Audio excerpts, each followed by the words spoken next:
What's up, H-Town? Welcome to the Believe in Astros podcast, your home for all things Astros. With your hosts, sports writer Jeff Balke and Astros broadcaster and former third baseman Jeff Blum. Now, here's Balke and Blummer. What is up, H-Town? Home of the 2022 World Champion Houston Astros.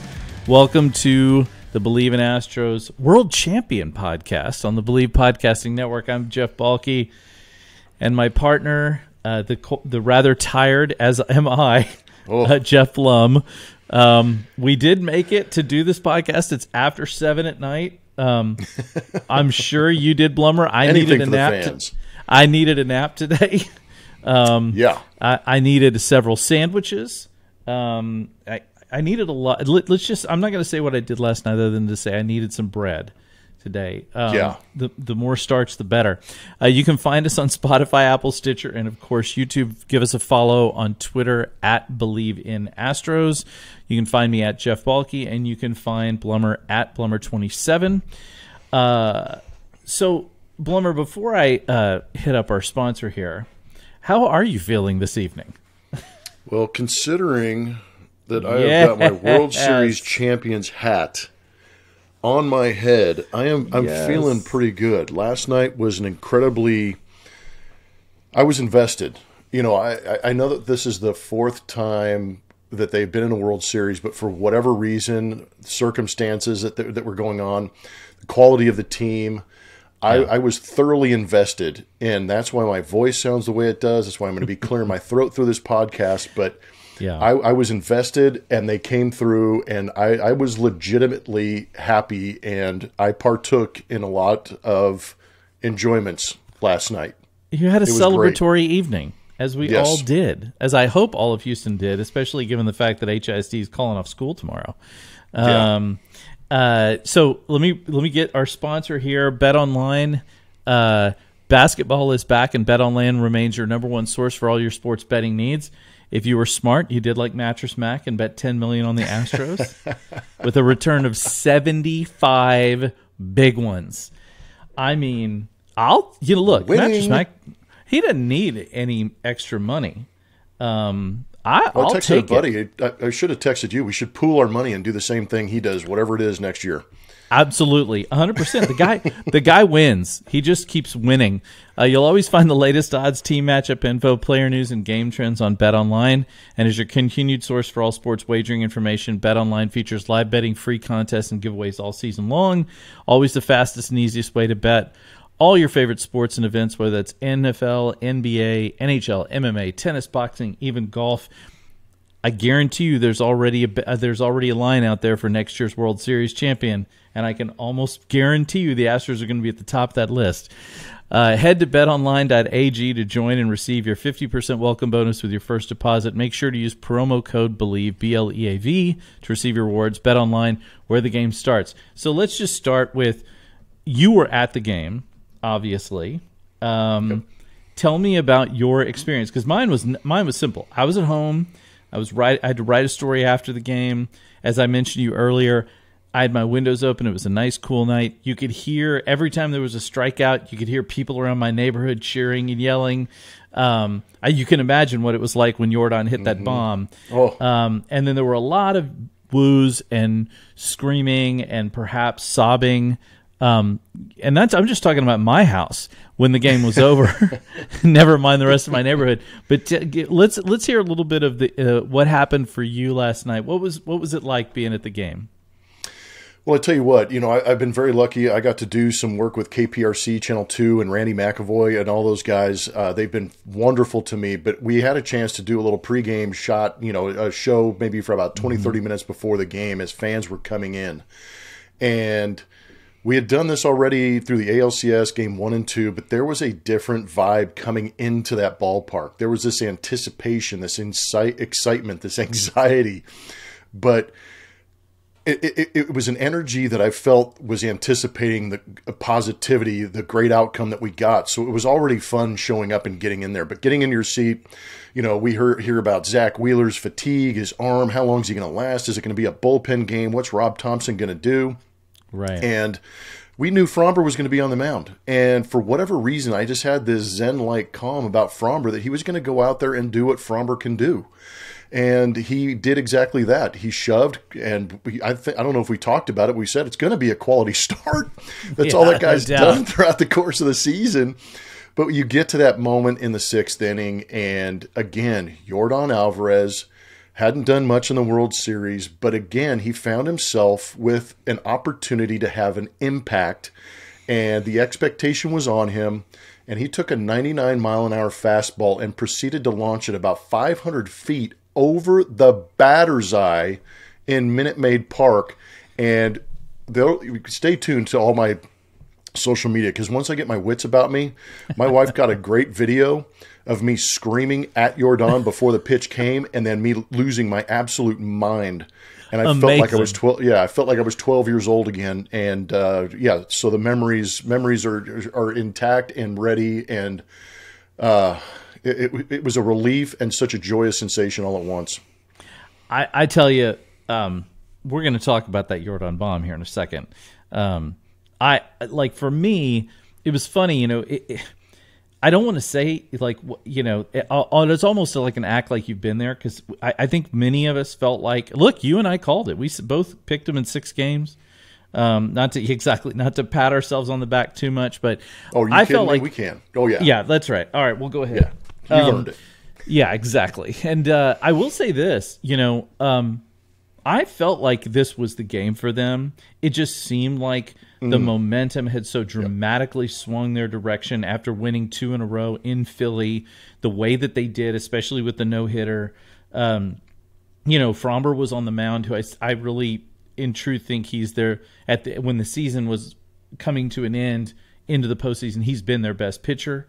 And so you had really your ace on the mound in Game 6. It was a remarkable performance by him. It was remarkable performance by the bullpen, just tremendous resiliency. It was something where I was super excited about it. I probably didn't have quite the catharsis I did in 2017, because that was the first one. Yeah. I also might have been slightly less inebriated than I was in 2017.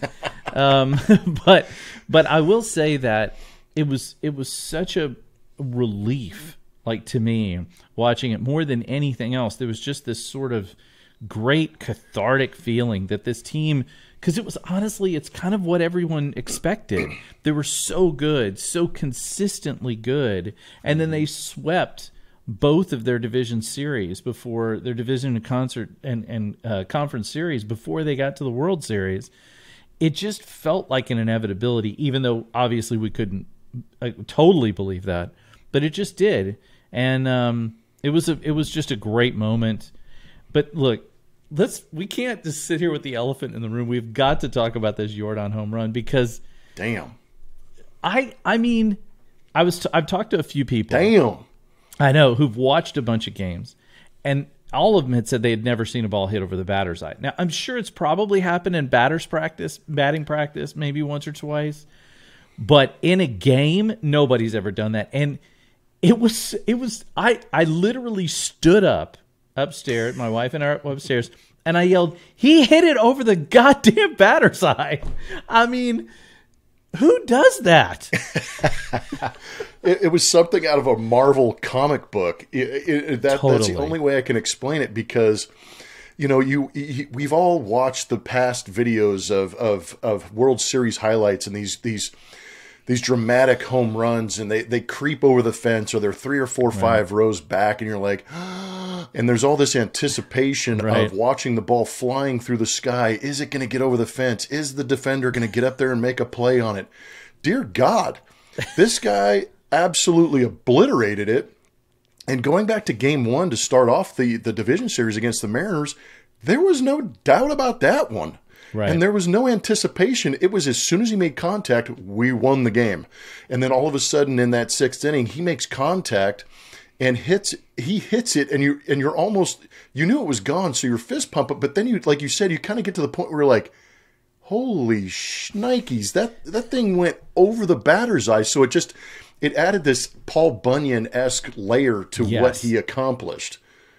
Absolutely. And I think what was so crazy about it is I think everybody held their breath for a second because it was hit into a part of the park where nobody hits it out. Yes, exactly. It was hit towards the batters. I was just 40 feet tall. I mean, I've stood out there. I don't know if anybody's, I'm sure you've been out there, Blummer. I've stood out there and had a drink and looked out. We called a game from there one day. Did you really? Yeah, we were sitting where that thing landed. It would have hit TK right in the lap. The home plate from there looks minuscule. I was telling my wife last night, I was trying to explain to her exactly what it was like. I said, imagine if you stood on the corner right down the street from our house and you hit the ball into the field a block away. Like, that's essentially what he did. Yeah. Unbelievable. And so I mean, just to give it some context, like you're talking about, when it says 409, those are all to the base of the wall at all these stadiums. So the base of the center field wall is 409. Then it's about a 6 or 7 foot high wall out there in center field. Yeah. So you've got to clear 420 to get it out of the ballpark. And then, like you said, a 40-foot batter's eye out there, and he hits it over it. They couldn't even estimate how far. 450 is the biggest farce I've ever heard. That thing would have gone ridiculous. 500 feet. Yeah, that's ridiculous. There is no way that was 450 feet. No. Like 450 feet is in the upper tank in right field, right? Yes. It's up on the railroad tracks. That was well beyond those. No. I mean, that was insane. It was just, and when he hit it, it was interesting to me too. And I don't know if it felt like that in the ballpark, but there was sort of an audible like pause. You can see it on the television where kind of everybody went. Like there was this, except for one guy behind home plate. There was one dude behind home plate. If you watch the video, he's like, immediately, I'm like, well, who is that guy? Like that guy must have amazing depth perception, right? But like, it was like there was this audible moment where people were like, did he just what? Even Yordan was kind of watching it. Like everybody was watching it, like they knew, but also you had to see it. And you just don't see anything like that. I mean, that's not something you see in a regular season. Never mind in the World freaking Series. Yeah. No, like you said, it's something you see in batting practice for fun, where you're just like, oh, that he just slammed into it and swung with all of his might. Yordan still goes out and does this thing with the leisurely swing and power that he always has. Yeah. And, one thing that we've talked about, one thing I consistently try to talk about anytime I do an interview and talk about Yordan Alvarez is the dude is a damn good hitter. Oh, yeah. There is a reason he hit that ball as hard as he could because he was ready for it, because his mind was prepared for the situation. He had seen the release point of Alvarado. He had been doing a great job against left-handed pitching all season long, and Rob Thompson thought he had his secret weapon to neutralize a guy like Yordan Alvarez. And it came down to that moment, and there was a flashpoint at contact where Yordan just announced his dominance again and took this team into that World Series championship. Man, once again in this postseason, we see another decision to go lefty on lefty that blows up in a team's faces. Like, you're right. People have got to stop thinking that they have got to throw lefty on lefty. It's that if those, I mean, Yordan's 2 home runs. The first one against the Mariners and this one, that should be enough to shut everybody up on the lefty on lefty. I mean, maybe it works if the lefty's really good against lefties, but it shouldn't be the prerequisite of automatically, against these guys. It just doesn't make any sense anymore. No, but I want to follow up on what you just said. It would not make sense, because if you are an analytic team or you believe in numbers, you should read them. Because they say that there is a very good potential that might happen. Maybe not to the extent that he hits a 500-foot bomb to put him ahead, but he's going to put together a pretty damn good at bat. I was like, Yordan, my God, that baseball has a family. I know, I saw that. He just murdered that thing. What did the ball sound like coming off the bat? Because we've talked about this on here before, about when a guy hits a home run, coming off the bat, it has a sound. You can immediately notice. Did you hear it when it came off the bat? Well, there was just this ambient, noise running through the ballpark because of the anticipation and everybody screaming and yelling and just the anticipation. So there was this constant just murmur going around the ballpark in anticipation. He swung at one of the pitches, and you're like, ooh, and then all of a sudden he gets the pitch and he does make contact, but there is it's not a thud, it's a crisp clap of the leather against the wood of the bat that is a very distinct noise where you know that he clipped it, and you're like, okay, he got that good. But then to see the reaction of the baseball and just the astonishment on everybody's faces, because at first it's like, sweet, we got a hit. Altuve is going to score. We're going to tie this thing up. And then hopefully, Peña can start running the bases and he'll come around if it bounces off the wall. And then you're going, it's going out. And then the realization kicked in, and all of a sudden you just have this instant fever pitch and this snap in the crowd where you lose your mind, high-fiving everybody in the vicinity. And then as he hits home plate and everybody's still celebrating, you start looking around there going, he hit that over the batter's eye.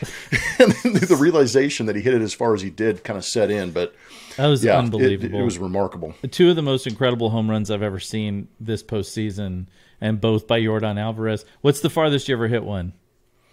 Oh, man, maybe 425. I'm not getting anywhere near what he's done. That's still, I mean, 425 I was consistently a 380 guy. Nice. Well, let's talk a little bit about Jeremy Peña. I mean, first of all, let me one other note before we get to Peña. How many bats did the Astros go through last night? I mean, Wheeler broke off. He must have broke off 10 Wheeler bats. looked great. He was shattering. I mean, there were a couple of slow-mo replays where the ball hit and the bat just exploded. Looked like a saw blade. Just unbelievable. But let's talk about Peña. I mean, the first ever position player as a rookie to win MVP in the World Series, the first ever to do it in both the ALCS. In fact, the only other rookie to do it in both was Livan Hernandez. Back for the 97 Marlins. Mm-hmm. And, of course, he was brilliant that year. Well, he had Eric Gregg's strike zone that was about the size of Texas. Well, that too. Really good call. But, I mean, what else? The kid is just so ridiculous. And like, I mean, there's like we said last time, what else can you say about the guy? But, my Lord, he just keeps going out there, keeps hitting, keeps staying consistent, defensively great, has such poise at his age. I mean, I don't know. What else can you say, Blummer? There's nothing. I mean, when you at that age, yes, he's a rookie, and I'm not trying to discount anything, but he went to college. His father played in the major leagues. He obviously has a very good upbringing and understanding of the game. Yeah. And then you add in the athleticism. This guy, I know the uniform gives you an idea of how athletic and how strong he is, but the dude is an Adonis. And he plays one of the more athletic positions at shortstop, and he does it to a high value. He's won a Gold Glove, and now he's doing it on a big stage with every camera on him. What's crazy to me, and I think what probably might hopefully explains it a little bit better, is the fact that he won the ALCS MVP. You say, okay, this guy's legit. He got hot. He was hot at the right time. He made the right plays. He was in a position to take advantage of opportunities. He did. Congratulations. You give him a golf clap and go, okay, now let's see who wins it in the World Series. And guess what? He didn't flinch. There was a 4-day layoff, and he continued to go out there and produce in between Altuve and Yordan and put it up again. So the fact that he backed up an ALCS with an even greater World Series MVP gives you a very good idea of how unbelievably grateful we are to have him in this organization. And I can't even imagine if there's an algorithm that can put together and describe the value per dollar, he's going to break the code, because he broke the code considering he got a rookie paycheck, yet he's a Gold Glove, a Rookie of the Year type guy. He may lose to Julio Rodriguez, but wins an ALCS and World Series MVP. That is the most bang for the buck I have ever seen in my life. It's unbelievable. It's like somebody offering you a brand new Mercedes and saying, $500 ought to do it. Yeah, you're good. Take it. Yeah. You're good. It's fine. Here's the keys. And we'll take care of the Maybach title on it, but don't worry about it. You're good. Exactly. It's all good. It's a Ferrari. It's fine. Yeah. I mean, you should like it. It'll be fine. It doesn't get great gas mileage, but it's all right. Yeah. I mean, he's that kind of thing too. And when you look at I mean, he's got to have some. I would hope he has at least a few incentives in that contract. Yeah, there's got to be some protection for being great, right? It's like, here you go, Jeremy. Here's an extra $50 for you, kid. Enjoy it. It's like, my goodness. In about 3 or 4 months when we start spring training, and you hear about his contract renewal, don't panic. Right. Because it's not going to justify what he just did. No, absolutely not. And obviously, to me, the best story of the postseason is Dusty Baker. There's not a better story Hands in down. baseball. And look, we maybe later this week or sometime we'll dig in a little bit into the quote unquote dynasty and what all that means and everything, and keeping in context the 2017 and all that. But really, Dusty Baker, this is one of the greatest members of the baseball family that exists today and maybe has ever existed. He's absolutely, when he said, "What's next?" he said, "Let's party." He is a freaking treasure. That guy is a treasure. And for him to come here after all these years, after all those wins, and after not quite getting to the ring, getting there, I guess this was his fifth time, I guess, if you count last year. To be so close and not get it, who wasn't just I don't care if you hate the Astros. You have to be thrilled for Dusty Baker. Yeah. And, you think about when he moved in, obviously after the tumultuous 2020 spring training, he comes in and he does a wonderful job. Now, the idea of having Dusty here was to kind of deflect some of the negativity because, like you're explaining, you can't get mad at the guy. He had a wonderful playing career. He, everything he experienced on the field, off the field, the adversity, the success, then to turn it into a wonderful managerial career. Taking 5 teams to division titles, now getting another shot at the World Series. Everything was pointing in the direction that Dusty would be rewarded for being the front of this franchise for the last 3-4 years. And what I started to see in that clubhouse was a change from, okay, this guy's not just here to protect us, he's here to encourage us. And that's where that trust kind of developed, I think, is when these guys understood he's here to kind of deflect a little bit, but at the same time, he's here encouraging us. He wants us to win extremely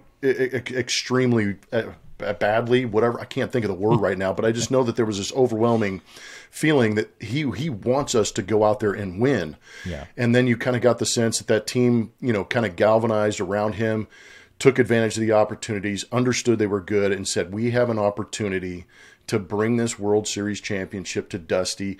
Wouldn't that look great on our resume as a player? Can you imagine being a Kyle Tucker, an Alex Bregman, a Yuli Gurriel, and sitting back and going, I helped get Dusty his first World Series championship. And those guys used that as motivation. I thought that was one of the more pure things out there. I hope it never gets overlooked. And Dusty, congratulations, man. Well done. Yeah, and I'll tell you something else too, Blummer. If you watched him throughout these last couple seasons, it's not like Dusty Baker was set in his ways. This wasn't like this wasn't like an old school coach who decided it's my way or the highway. He changed, he adapted to some of the analytics stuff. You saw him making decisions that might have gone against his better judgment as someone who's been around baseball for a really long time. And he was flexible with his decision making, and it was impressive. He's 73 years old. Not very many people at 73 are willing to change their thinking to suit the way things. What we saw La Russa this year, who obviously, unfortunately, got ill, but he's a guy that over the last few years, he really has been coaching the same way. He's been coaching for 30 years, and it's starting to fail him. Excellent point. Dusty made the choices that needed to be made in order to make this team better. He didn't shirk away from playing rookies. David Hensley played in the World Series. That's a ballsy move, man. It is. It's incredible. But he went with his gut and he went with the numbers. And I think that's something that is beyond all of the other stuff, the accolades of Dusty Baker, the manager, the player, the humanitarian. That's laudable. Most of us will have a hard time changing, let alone after we've been doing something for 30 years. But he just bent when he needed to, and it was impressive. It was impressive. I thought it was funny when we first had a chance to interview Dusty and then he started to get the analytic questions. And I think, there were some parallels between he and Tony La Russa because they were older. They had their success back in the day, but now they're trying to live in this new analytic baseball world. And Dusty gave the answer and said, man, we've been talking about these numbers forever. He goes, we just didn't have cool names for them. And now you have cool names like barrel rates and contact percentages and launch angles and exit velocities. You just basically went out there and trying to hit the ball as hard as you could and move on. But he adapted to that. I think he started to understand them. It took a little while. I give him credit for working through the process, but I think he started to understand some of the numbers a little bit better. He also got to understand each player, I think, a little bit better too, which helped marry those two things together. But I still think that the way he handled this pitching staff and so much grief he would take over the years in the past on how he handled pitching staffs, what he did this season in conjunction with Josh Miller and the numbers, that I hope they talk about that for a while because he did a wonderful job of leaning on those starters, putting some of those guys in that bullpen in the right position to go out there and pitch well. And he understood how to win ball games with the personnel he had. I think that's where he kind of showed some of that old school brilliance with the pitching staff. He just had such great touch with this team, such diligent patience that I think you just don't see all the time. And I think a lot of people were impatient with it.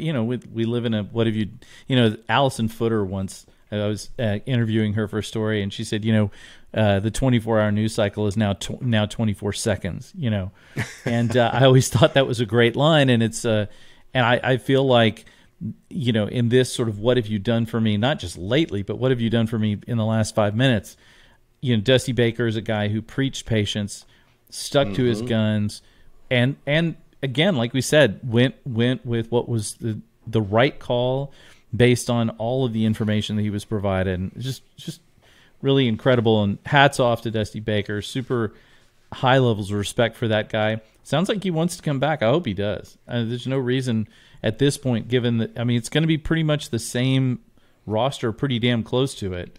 Yeah, that's what's crazy, yeah. Yeah, they have very few, I think, players that are, and we'll definitely dig into that as we get into the offseason. So the parade is tomorrow, apparently a noon start. What are you doing for it, Blummer? Are you working tomorrow? Are you parading tomorrow? What's going down? Well, obviously we get the offer to be a part of the parade through the Astros, but... And I'm not sure, I don't think I'm letting the cat out of the bag, but I have been offered an opportunity to cover the parade for the length of it for Channel 13, ABC 13. Nice. So I will be on with a panel, and we will be out on set, on site, watching that parade go down the street, and I'm sure there'll be plenty of very good, colorful commentary. I will have to get my quips together and hopefully sober up a little bit, maybe for the time being. Tell me about it. And enjoy it because there's nothing greater than being out. I remember the 2017. I got to walk it. My wife and I just kind of walked ahead of all the players. We got to kind of be the preamble to what was really coming, but. The energy that comes out of this crowd, the energy that comes out of that city at that time, and remember, that was after the Hurricane Harvey and winning a championship and really seeing that this community come together. And that was really our first year in Houston as a family, and we fell in love with the place because of the humanitarianism, the grace, and the humility of everybody coming together to help each other get through those moments. And then you get a chance to walk through it and see it. I feel like we're at another kind of inflection point in the sense that as a fan base for the Astros, we have all been through so much. We have fought for this team. We have spoken for this team. We have taken it on the chin for this team, and they went out and got us an opportunity to celebrate. And I hope that what we get to see tomorrow is that opportunity to celebrate and see the smiles on those guys' faces as they see the energy return from the fans, and they get to be a part of that. That's what I can't wait to see is the Houston community interacting with this ball club. Yeah, Houston fans are spectacular. Speaking as one myself, I will tell you my two favorite moments from the Astros, one from this year, one from last year in terms of fans. The first one was or not last year, but in 2017. Was the hat return, being passed up, where they tossed the hat up. This is exactly the kind of thing you would see in Houston. Like, no, I'm not sure any other city would work as hard to get somebody their damn hat back. But Houstonians worked real hard to get that guy his baseball cap back. The second one was last night on TV. I'm sure you've probably seen the clip by now. The Fox reporter interviewing and asked the guy, what do you have to say to people who criticize the Astros for? And here's the thing is, he dropped an F-bomb on live TV, which was spectacular. Yep. He also turned the reporter into someone like from The Office or something, where it just seemed like a non-scripted, like a comedy sitcom. But the best part might have been, it wasn't just that he dropped the F-bomb. He said F y'all. Y'all! Yeah. I mean, he was wearing That's the how old you know school, you're from Houston. It's the old school Astros jersey. Yeah. And to me, that was one of the most, it was legendary television. Iconic fandom. Well, I'm actually going to be calling the parade tomorrow as well. I will be live on KUHF for all 2 or 3 hours of the parade. I did this in 2017 as well. There'll be a group of 3 or 4 of us in the studio watching Channel 13, I might add. Oh, nice. And they'll have some people on the ground doing fan interviews, which I'm sure will be absolutely fascinating and entertaining. So, yeah, I guess we're both going to be working the parade. It should be fun. These are the kind of moments to me as a fan, as someone who's been here, lived here my whole life, grew up in Houston. This is the kind of stuff that really helps me to see what Houston's all about. It really does embody how people here are, how nice people here generally are, what an incredibly diverse community we have, filled with all kinds of different people from different backgrounds, walks of life. It was never brought more into focus than during Harvey, when you saw people from all over the city, all different walks of life, helping one another. And obviously this is not quite that in terms of the catharsis that we got in 2017, but I agree with you. Astros fans have taken so much garbage for so many years now, and this is the culmination of all of that nonsense that we've had to deal with, all of that John Boy media, garbage can throwing, nonsense. And the Astros are the best team in baseball, and this time nobody is going to question it. I mean, there are some that are still going to hate us, but it's like that's what you just hate us. Good. Just breathe in that hate, man. Yeah, suck it in. Let it wash over you. It's beautiful because you know what? You're not done reading about this team. No, I don't think. I think you're going to start seeing articles talking about this team being one of the best teams of all time. Did you see the Jason Stark article today? Because that's a good one. There was Jason Stark did that one in the Atlantic. That's why I brought it up. He did a good job on that one. He really did, and it was real. And he talked to Bob Costas, which I always think is he's like sort of a good barometer, because Costas is kind of a little boring. As long as he does it off air, we're good. I wasn't. Man, I said it. It's cool. Well played, Blummer. All right. Well, good luck at the parade tomorrow. I'm sure it will be a blast. I will be in studio at KUHF on 88.7 FM, Blummer on ABC 13. So we'll be both working radio and TV angles. That's what we got. And back, I think, later in the week to just sort of break this down, see where we're at going into the offseason, talk a little bit about the Astros dynasty, and where they're going from here. Because I don't think they're not going anywhere anytime soon. Well, it's not getting to the peak and then going back down the backside like a lot of these organizations do after they win. I mean, these Astros have been kind of maintaining that upward trajectory. They might be on the same path. I mentioned the Levon Hernandez and the Marlins. No better example of a team that went off a cliff immediately after the World Series. I mean, they went from the World Series 2019 Washington Nationals. Good God. Right. Exactly. So, and the Astros, that's not them, because they've managed their salary cap well. They've signed good players. They've been ruthless when they needed to be. It's a good time to be an Astros fan. That's all I can say. Lots more to come on Believe in Astros podcast, presented by Bet Online. Obviously, we want you to join us with the offseason coming. We're going to be Stay churning with us. We ain't going anywhere. No, we're not. We're going to be churning and burning on all sorts of interesting stuff, particularly digging into what the Astros are going to be next year and what do we have coming up from the minor leagues. Because I'm going to give you a secret. I did some reviewing this week.